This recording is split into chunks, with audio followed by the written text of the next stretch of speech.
Hey, it's Jeff Walker, and I remember back when my kids were in grade school, and we were I was at an after-school function. I was talking to some of the other parents, and the topic of saving for a college education, for future education, came up, and someone asked me, Jeff, what are you doing in terms of saving for your kids' education?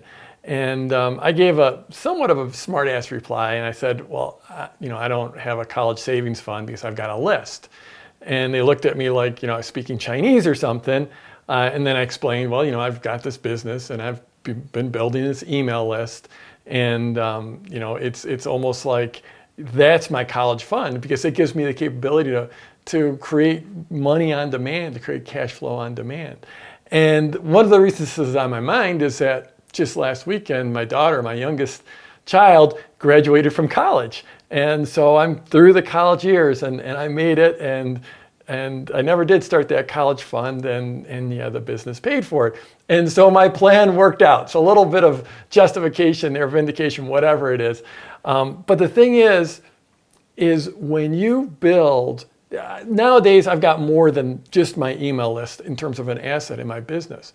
But when you're starting out, and even after you're established, the single most valuable asset you'll have is your list. And people have different names. Some people call it your database, whatever. I think of it as my list, my email list. You can think of it as your platform. That's a phrase Michael Hyatt uses quite a bit. He sort of owns that phrase, platform. You can think about it as your platform because it does go beyond your email list. There's also your social lists and stuff like that. But again, I'm focused on email because I can control email. I get someone to join my list. I can then drive them to all my other properties, to social. I can drive them back to my site. I can drive them to my offers. Someone comes to your site, and the only thing for sure that you can say is they're going to leave your site. And once they leave your site, they're never going to remember your site. The odds are very low that they'll ever remember you or come back and visit you. But if you get their email address, then you can drive them back. You can pull them back to your site. Now, this isn't the first time I've talked about email in one of these videos. It's obvious I'm a huge fan. I've sold lots and lots of stuff via email. I've made this huge impact via email, so I'm a big fan. Of course, there are some differences between now and when my kids were in grade school way back when I first started publishing back in 1996. And like one of the big differences is back then, it was generally easier to get people to join your list because not too many people were publishing email, especially quality email content. So that was one big difference. It was also it was easier to get people to open your emails when you sent it to them. The open rates were higher back then. Now, on the flip side, there are some things that are easier these days. Like just the technology is a lot easier. It's a lot easier to actually send those emails. Back then, we didn't have things like Aweber or Infusionsoft or Entreport or Constant Contact or any of these list hosts. It was really sort of a pain in the neck to actually send email if you had, more than a few hundred people on your list. The other thing is there weren't that many people that had email addresses back in 1996. Now everyone's got one, so the world is your target. And there's another thing, it's like people were actually suspicious of me that I was going to send them quality stuff because hardly anyone was doing it. So this question was like, I don't get it. Why are you sending this stuff out to me? It was like a weird thing. So there are some differences. But like one thing, there's a lot of things that haven't changed. And those are, it's about your relationship. It's about sending content and building a relationship with the people that are subscribed to your email list. Email is an inherently very personal medium. You're reaching right into someone's computer and landing in their inbox. And their inbox is a personal space. And if you doubt this, think about letting a stranger or even a friend of yours start going through your inbox. It probably doesn't feel very comfortable. It's a very personal space. And that's a great place to build a personal relationship. Even if you're building a relationship with thousands or tens of thousands or hundreds of thousands of people, you still have to write your email like you're writing it to one person. I highly, highly suggest that you leave the corporate voice behind, the airplane voice, like when they make those announcements on the airplane and it's this horrible passive voice language. You want to speak to the people on your list. You want to write to them like you would write to a friend.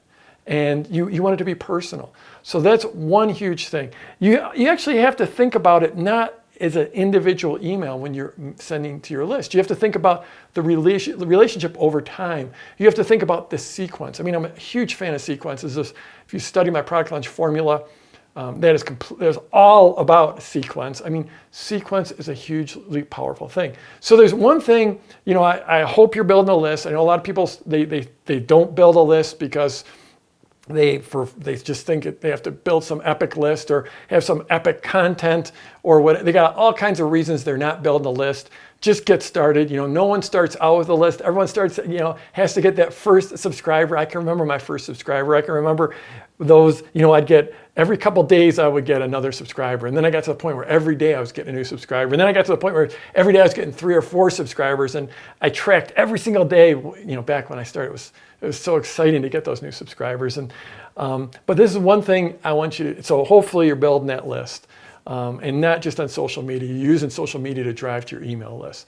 But one thing I would love for you to go do right now is go look, and when someone does subscribe, well, first of all, go look at your website and say, is this site tuned to put people on my list? Because if it's not, you need to change your site so the site is designed to do one thing, and that's to get people on your list. Now, there are some exceptions, e-commerce sites, and there are a few rare exceptions, but in general, you want your site to be built so it puts people on your email list. That's the key. And because everyone who comes in, just think of it this way, everyone who comes to your site and doesn't join your list, that you've just lost a huge opportunity. You have to get clear on what a subscriber is worth to you. And they're probably worth a lot more than you think. If you look at over a year's time, over 2 years' time, over 3 years' time, what is a subscriber worth? Once you start to figure out that number, then you'll get real serious about getting people on your email list. But beyond that, one thing I really want you to do, I want you to go and take a look at how are you building that relationship initially with a new subscriber? What's your first message look like? What does your second message look like? I'm a big fan of using an auto response. Your first message should be an auto response once they join your list. And I really like using those first 3 or 4 messages and have them be auto responders, because the reality is none of us writes our best email every single time we write an email broadcast or an autoresponder message. There's some that are better than others. Well, make sure the first message you send out, or the second message you send out, or the third message you send out is your best work, because first impressions count. So make sure, go take a look, go subscribe to your list with some additional email address and look at that email that comes back and ask yourself, is this my best work? Because you want people to have a great first impression when they first join your list. So build your list, worry about the impression you're making with every email you send. Write like you're a trusted friend. Use informal language. Use short emails. Well, actually, you can vary if you look at my emails, some of them are long, some of them are short.